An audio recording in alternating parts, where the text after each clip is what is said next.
What is up, everybody? Welcome back to the channel. So as you can see, I have my custom LEGO Stinger Mantis that I made about 2 years ago whenever I had first played through Jedi Fallen Order. And yeah, obviously LEGO has never made a Stinger Mantis, so I took it upon myself to make a custom model.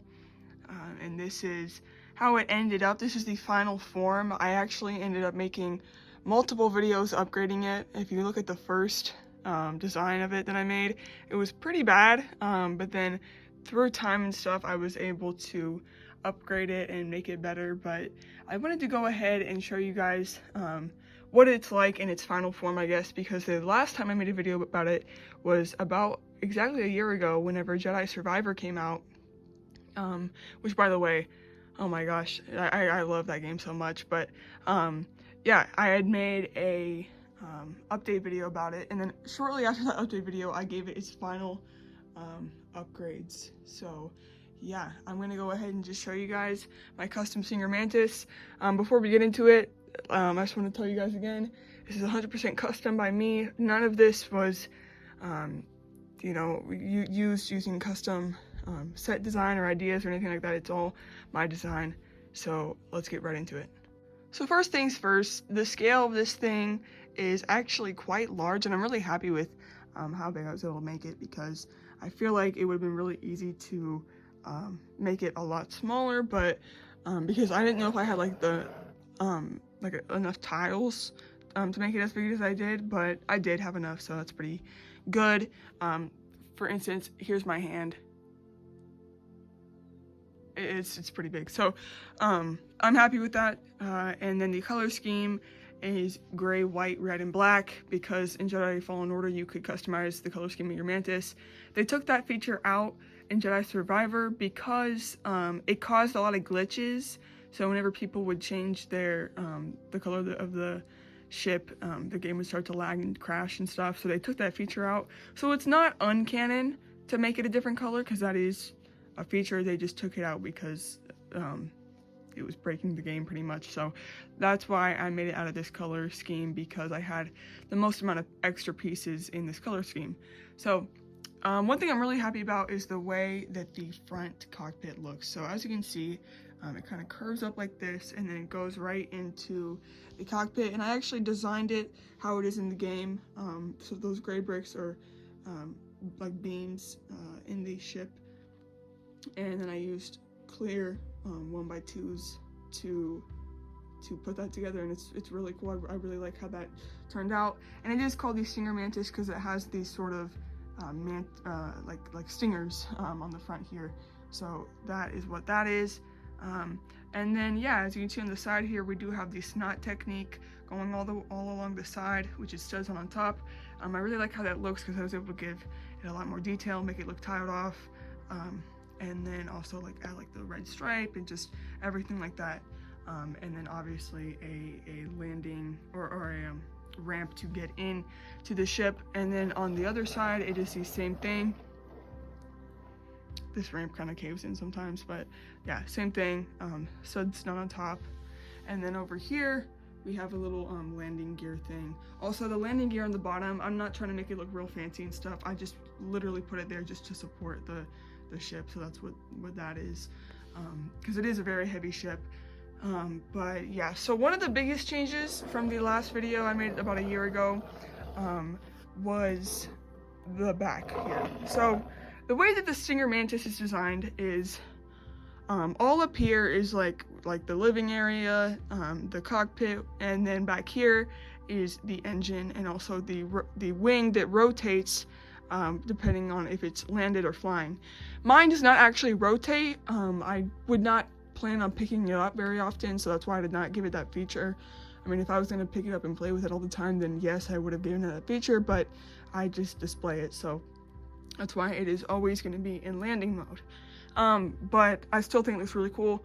As you can see, the wing here, I did not tile off the wing because I actually don't mind how that looks with the studs out, and also it's Lego, so studs are going to show. But yeah, I just used these bricks. On the top it's curved, and gave it sort of more of the, you know, color wave there.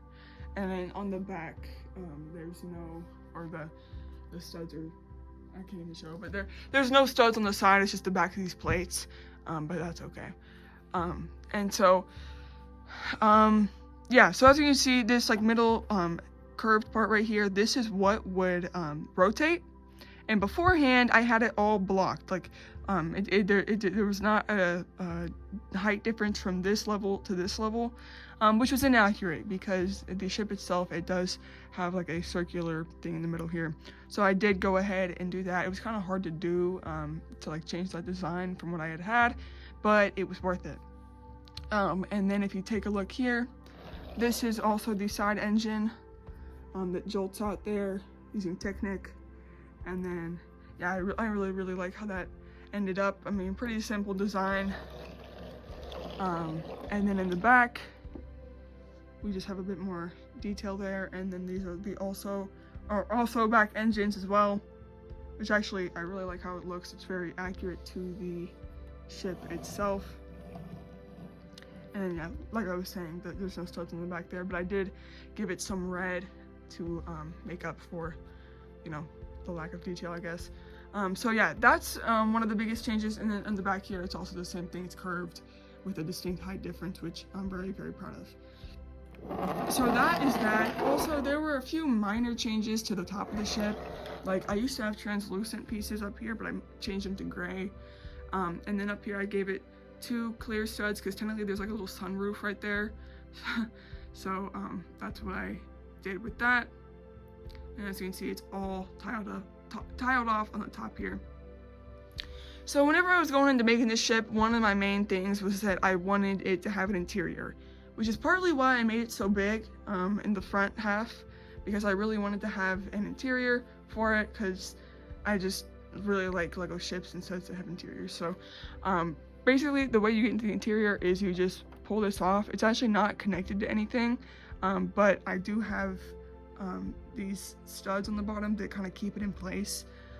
So yeah, and that's actually it's pretty heavy top plate there. But here is the inside. So obviously, like I was saying, these can come down. So you just move them down like this, and that would be how you would get into the ship. So you just walk on in, and then right there is the signature little game table with the little couches and stuff. And then you walk over here, and then there is your little garden that you can pick up, you know, different plants and stuff, and some cabinets there. Here's the kitchen, spices in the colorful thing, and then table with 2 seats. And then right here we have the holo map, just how you choose where to go. And we have a little entryway here, and then we have the seat that Grease sits in, Cal's seat, and then Sears' seat with some panels and stuff. And then Grease actually has like a little driver stick there. And then back there would technically be the hallway to Cal's room, but Cal's room is like back where the engine is, and I was not able to make a room back there because of the engine. But yeah, the interior is a lot better than it used to be. It used to be very bad, and then I gave it, like, I actually spent time like wanting to make it accurate and stuff.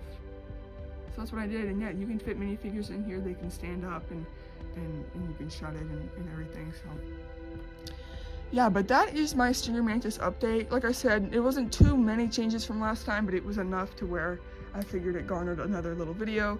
And also, I'm still very proud of this ship, and it's been about a year since Jedi Survivor came out, so it's kind of just a 1-year anniversary since that game's release.